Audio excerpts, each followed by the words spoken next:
com bastante alegria que eu vou estar apresentando o próximo palestrante, um grande amigo, Michel Galvão Salvador, um excelente profissional aí da ressonância magnética. O seu currículo, ele é tecnólogo em radiologia pela Unip, especialista em ressonância magnética, colaborador da plataforma MRI Online, supervisor técnico em ressonância magnética da clínica Magna Diagnóstico em Bauru, São Paulo. E o tema da palestra dele, desse meu grande amigo, é preparação e realização de ressonância magnética do abdômen superior, dicas e boas práticas para pacientes e profissional. Seja bem-vindo, Michel, um prazer enorme estar apresentando você. Manda bala aí, um bom dia para você e pode tocar o barco. Valeu. Bom dia a todos, eu que agradeço. Poxa, primeiramente ao convite do Rudney, é um grande amigo que a radiologia me deu. Poxa, você é uma pessoa que a gente tem contato ah, esporadicamente, assim, uma troca, um compartilhamento, enfim. E é com muita alegria que eu estou aqui dividindo a tela com o Rudney, com você. Acabei de assistir a aula do Daniel. Então, assim. Realmente quem está aqui é quem, assim, a gente tem um propósito, né? E é muito importante.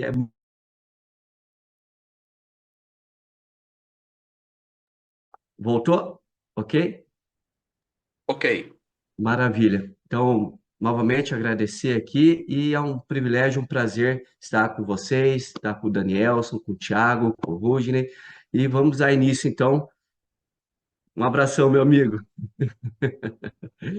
E é muito importante essas reuniões aqui, né? Porque quem realmente é apaixonado por ressonância, de uma certa forma, um domingo, foi um sábado, e a gente está aqui firme e forte, compartilhando e principalmente aprendendo com os colegas, com os amigos. Então, eu vou compartilhar minha tela aqui para dar início.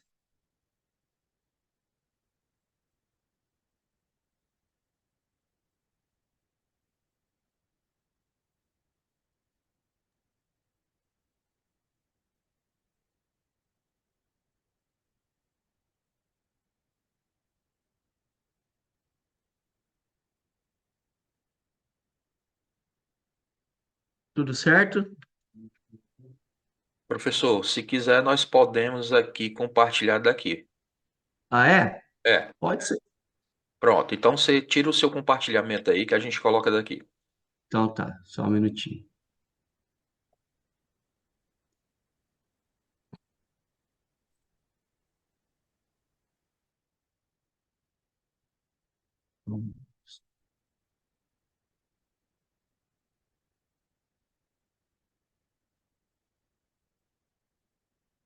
Pronto, Rogério. Só um minuto. Pronto, mestre.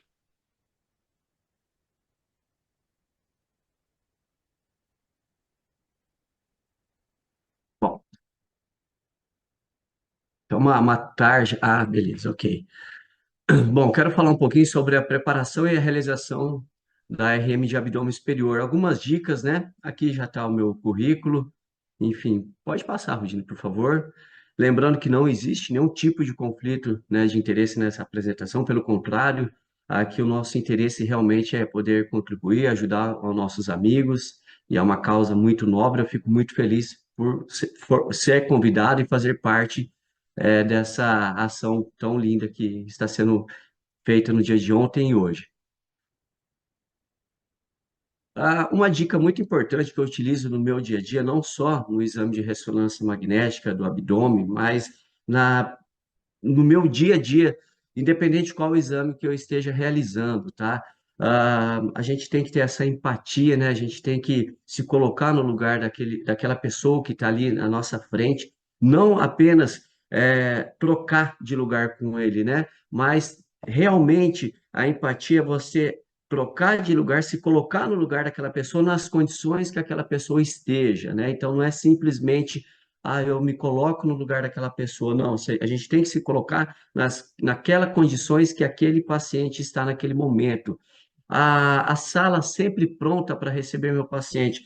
Eu costumo fazer dessa seguinte forma: quando eu vou realizar um exame vamos imaginar de abdômen, de joelho, de mão, punho, o que for, uma coluna, crânio, eu sempre deixo a minha sala pronta para receber o meu paciente. Paciente de ressonância, ele já é predisposto a não querer fazer o exame, por má informação, por influência de um vizinho, influência de um colega, de um parente, enfim. Sempre ele já vem com esse preconceito, querendo nunca realizar esse exame. Então, cabe a nós reverter essa situação. Então, como que eu vou receber um paciente que ele já tem essa predisposição para não querer realizar o exame, eu ficando ali na sala, preparando ainda a bobina, enfim, o tempo é muito, para uma pessoa que tem uma fobia, faz total diferença. Então, isso é muito importante, a gente receber esse paciente, passar essa confiança para que ele saiba que ele está em excelentes mãos, que ele está ali deparando com um profissional que vai acolher ele da melhor maneira possível.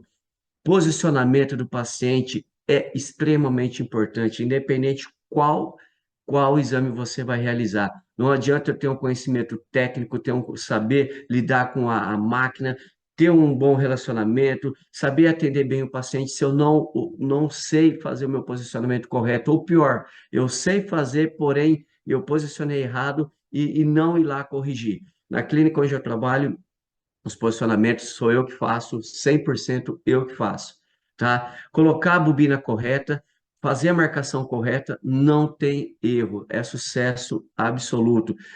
Ideal, sempre verificar o pedido médico do paciente, independente se chega lá para nós, é RM de mão, a gente olha, poxa, mão, beleza, a gente já tem aquilo em mente, mas a gente se depara que está lá do polegar, já muda todo o contexto, às vezes muda até a bobina, e principalmente muda o posicionamento, o protocolo e também a forma de programação. Então, a gente já tem que ter esse plano A, plano B, tudo já engatilhado, para que a gente não perca tempo, principalmente o tempo do paciente ali dentro da sala. Assim, você pode escolher o protocolo correto e o importante é se adaptar a cada situação, a cada paciente com as suas limitações. Ou seja, o que eu faço, o que eu vou fazer de exame para o Thiago é uma coisa, para o Daniel sem a outra, para o Rugino é outra. Então, assim, cabe a nós se adaptarmos a qualquer situação, as condições desse paciente. Então, conhecimento técnico, ser ágil, resolutivo,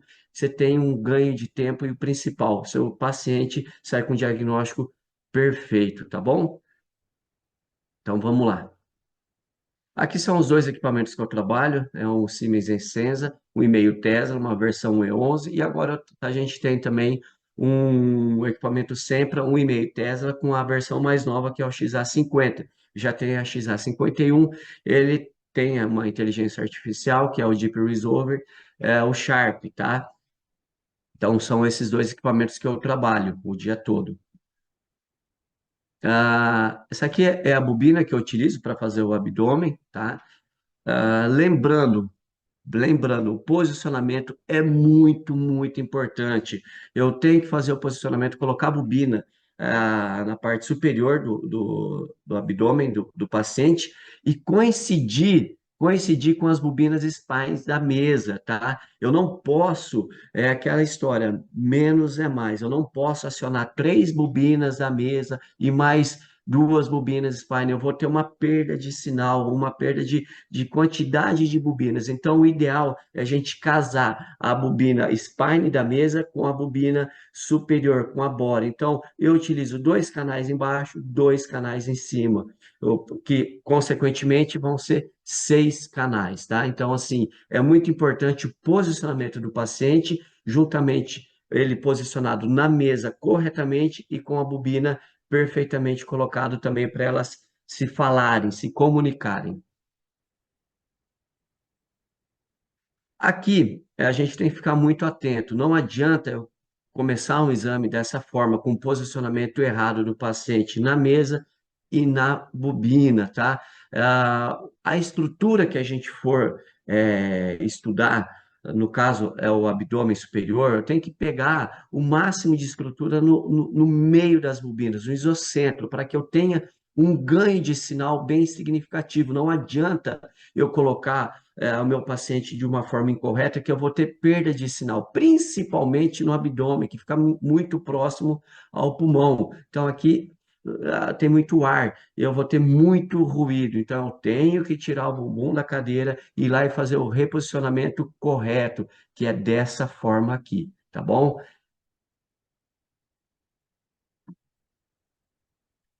Aqui a ressonância ela é feita de desafios, né? A gente tem desafios.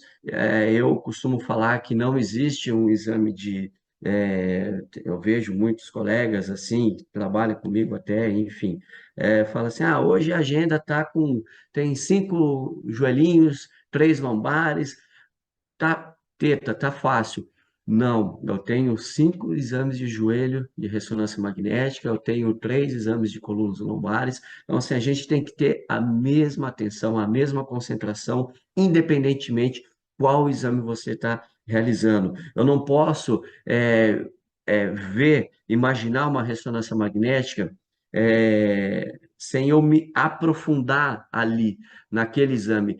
Cada exame tem as suas particularidades. Então, cabe a nós realmente ser a visão do médico radiologista. Então, cabe a nós ter essa sensibilidade, esse olhar crítico para a gente olhar e detectar o que está certo e o que está errado. Então, assim, a ressonância é feita de desafios, né? E cabe a nós tentarmos solucionarmos esses problemas e esses desafios que no decorrer do dia pode aparecer, né? Então, aqui eu utilizei fazendo um abdômen, um paciente 100% surdo, ele não ouve e foi solicitado um exame de abdômen superior e colangio, tá? Então, assim, a comunicação com ele ali no antes de começar o exame até que, de uma certa forma, foi mais tranquila, que a gente conseguiu se comunicar um pouquinho através de sinais de Libras, ou até mesmo falando mais pausadamente para que ele conseguisse fazer a leitura labial. Mas lá dentro, com o ruído, tudo, aí já fica difícil. Então, aqui nesse caso, eu combinei com a minha enfermeira, ela está lá do outro lado, e a hora principal que fosse com o dinâmico, para que eu não perdesse meu exame, ficasse com um exame ruim, não conseguisse um diagnóstico, a gente combinou um sinal e a gente combinou com o paciente para que pudéssemos realizar perfeitamente. Só dá play, um vídeo, por favor. Então, aqui, eu soltei a sequência, vou dar o OK para ela. Ela bateu no ombro do paciente, já havia combinado, e foi realizado o exame, e esse é o exame do paciente, tá? Nesse equipamento aqui, era um SPRI que eu trabalhava também, com borda um pouquinho maior, e aqui é o exame que eu consegui realizar com o paciente. Então, assim, a comunicação com o paciente, independentemente do seu problema, independentemente, às vezes a gente se depara com um paciente que não é brasileiro, então, cabe a nós tentarmos resolver esse problema. Para quê? Para que a gente consiga ajudar, né, esse paciente que não saia sem um diagnóstico, né? Então, assim, particularmente, eu gostei muito desse exame. Ficou um exame, assim, na minha opinião, com equipamento, um paciente grande, um paciente é, surdo, enfim. Então, eu consegui fazer um estudo do abdômen superior, colangio, e também fiz o estudo do ferro, né? Uma relaxotometria, tá bom? Mas eu falo, esses desafios não é só no abdômen, esses desafios estão voltados com a ressonância num contexto geral, né? Com uma tecnologia mais nova. Às vezes a gente fica muito preocupado, nossa, inteligência artificial, isso, aquilo, nossa, agora vai. Mas a gente tem que se aprimorar no teoricamente no básico. Não adianta eu já pensar lá na frente o que vai acontecer se aquele tradicional arroz e feijão não fazer bem feito, ou não fazer um exame assim com qualidade. Então, assim, o capricho, na minha opinião, fica acima de qualquer coisa. Não importa, não adianta eu ter um conhecimento técnico, conhecimento científico, eu saber tudo sobre o meu equipamento se o fundamental é o capricho, demonstrar, realçar ali o meu exame, facilitar para o médico radiologista e principalmente para o médico solicitante, para que didaticamente ele consiga mostrar para o paciente que ali tem uma possível lesão ou não. Então, assim, para mim, o capricho está acima de qualquer coisa, tá? Então, qual que é uma das dificuldades que temos numa ressonância de abdômen, principalmente com equipamento com um magneto menor, tá? É a difusão e a sequência axial T2, tá? Então, aqui, nesse equipamento no Essenza e até mesmo no Sempra, desculpa, no Esprit que eu trabalhei, a forma que eu utilizo para fazer a minha difusão, eu faço em dois blocos, o bloco superior e o bloco inferior, tá? Então, aqui eu tenho a minha programação no bloco superior e aqui a minha no bloco inferior. Por que, Michel, você faz dessa forma? Pelo motivo assim, se eu utilizar um bloco inteiro de 30 cortes, 35 cortes, eu vou ter uma perda de sinal na parte superior, no começo e final de bobina. Ou seja, eu vou ter pelo menos umas 6 imagens, 3 para cima e 3 para baixo, que eu não vou ter diagnóstico. Ela vai ficar com aquele artefato branco, falta de homogeneidade do campo, enfim. Então, essa é a forma que eu utilizo para fazer a minha difusão e o meu Axial T2. Uma dica que eu posso dar para vocês, quando você utiliza dessa forma, você pode clicar com o botão Ctrl 3, o outro bloco que você vai fazer a parte inferior, automaticamente ele vai cair nessa parte aqui, ou seja, não vai ter aquele gap, eu não preciso colocar o dedo na tela e ficar olhando aonde terminou um e começar o outro. Então, dessa seguinte forma, você programa o superior, abre o inferior, dá um copy parameter e clica Ctrl 3, o seu bloco vai descer. Aí depois você une o bloco superior e inferior e fica uma única imagem. Isso é no Essenza, que tem um magneto menor, tá bom? Próximo.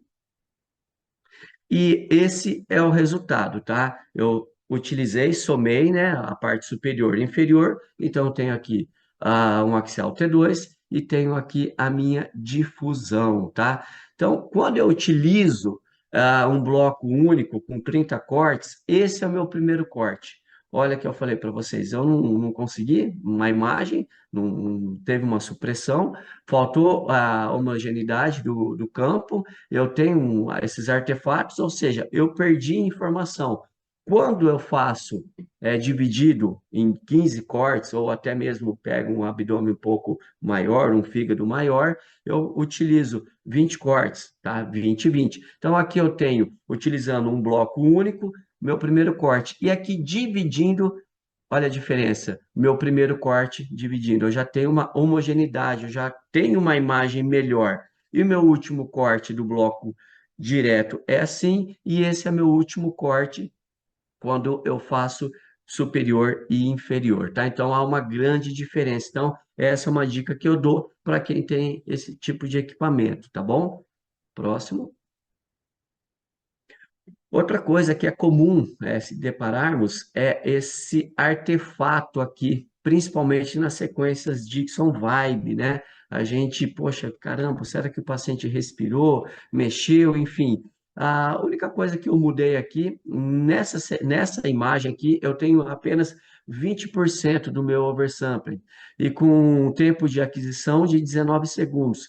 Passei para 70% de oversampling e o meu tempo de apneia foi para 21 segundos, ou seja, com 3 segundos, com 2 segundos a mais, né, eu consegui melhorar significativamente esse artefato, né? Então, sumiu esse artefato, porque não adianta eu ter uma apneia um pouquinho menor, sendo que dá esse artefato, eu vou ter na minha fase pré-contraste arterial, equilíbrio, tardia, então fica um exame feio, né? Não fica uma imagem assim bonita para a gente apresentar. Então, essa questão desse ajuste, né? Pequeno ajuste já faz toda essa diferença. E aqui está a documentação do exame pronto já, tá? foi realizado no Essenza também, tá bom?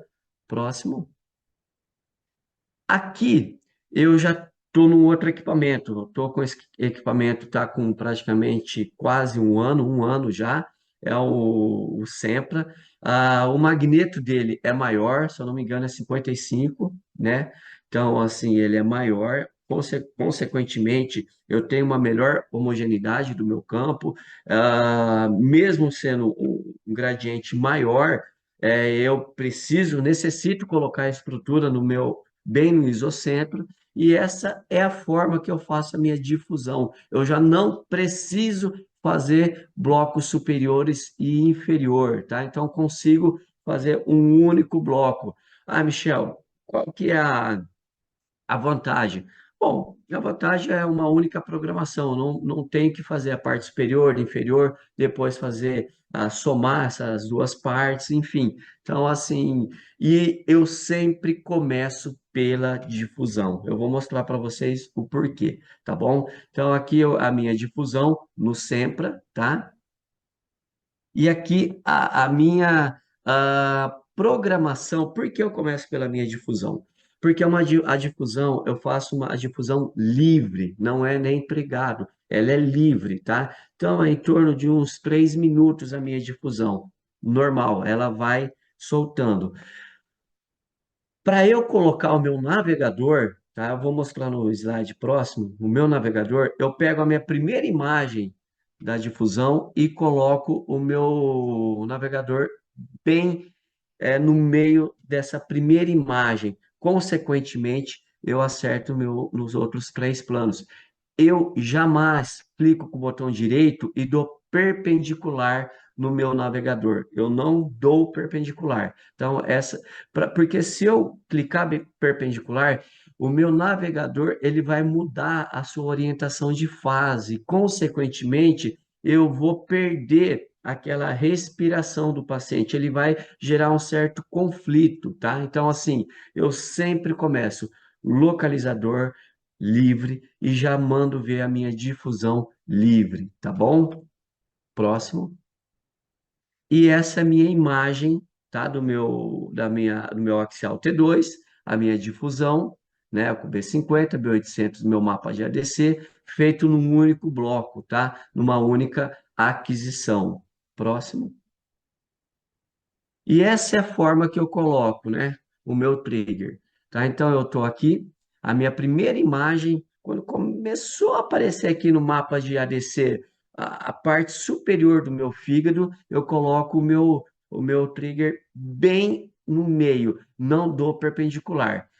E outra dica para vocês observarem, lógico, o movimento, a respiração do paciente, antes de começar o exame, quando eu estou colocando a bobina no paciente, eu vou instruindo o paciente. Então, eu tento passar o máximo assim de informação para o paciente, para que durante o exame ele não se assuste, ou tem paciente que, por incrível que pareça, não sabe respirar. Então, ele fica nervoso, aí começa a acelerar, ou ele começa a relaxar, ele dorme, enfim. Então, a gente precisa orientar seu paciente, manter uma respiração contínua. E mesmo assim, você orientando, às vezes, o trigger ele gera um conflito. Então, se você perceber que ele não está captando, está demorando demais, é melhor parar, puxa a sequência para baixo e começa novamente. Então, uma dica que eu dou para vocês, pode soltar esse vídeo aqui, por favor?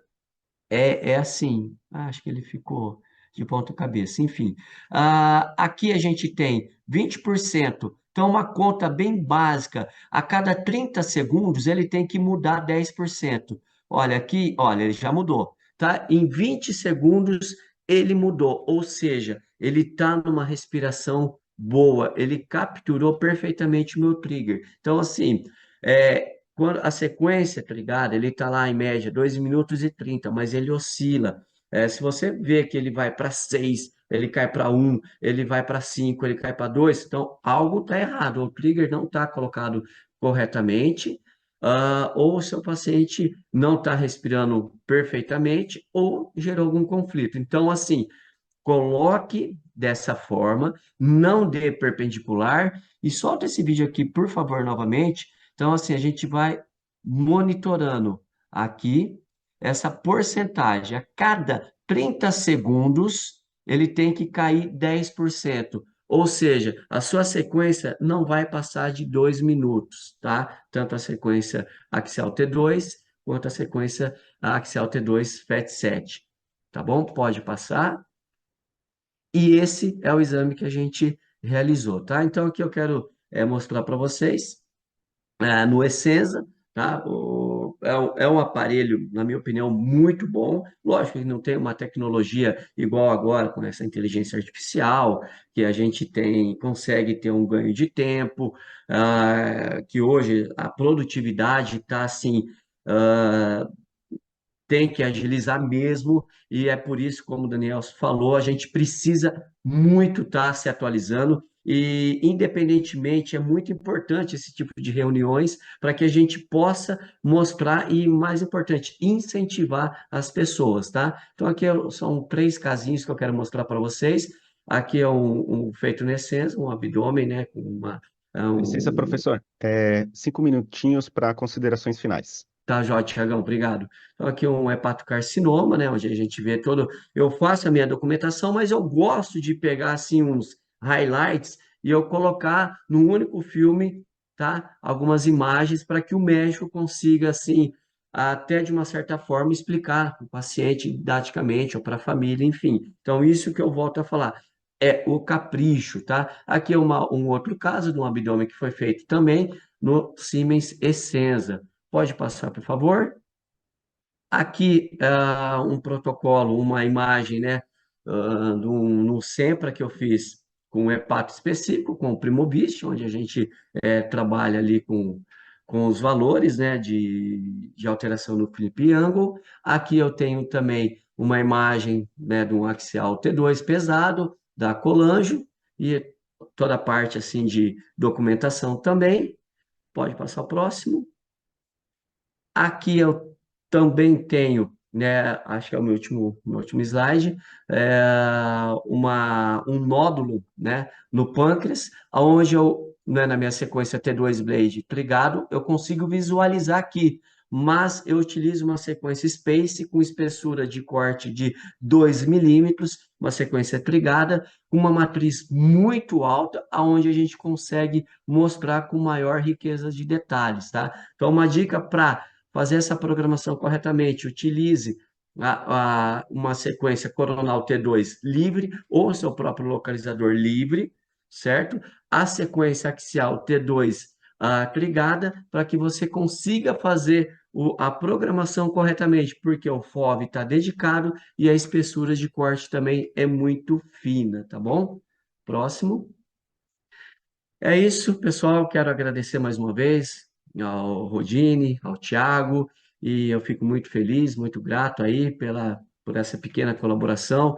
Aqui está a minha rede social, onde eu coloco, né, assim, tento movimentar na medida do possível, colocar alguns casos, colocar algumas dicas e, principalmente, de uma certa forma, trocar informações ali. A gente aprende muito com os colegas e, de uma certa forma, a gente é uma troca, né? Então, isso é muito importante e até na última JPR eu comentei que, assim, quem fala que a radiologia não é unida está falando besteira, porque eu estou há 28 anos e eu nunca vi um movimento desse, né, na radiologia. Então, assim, eu sou muito feliz por fazer parte, da radiologia, tá bom? Um forte abraço a todos.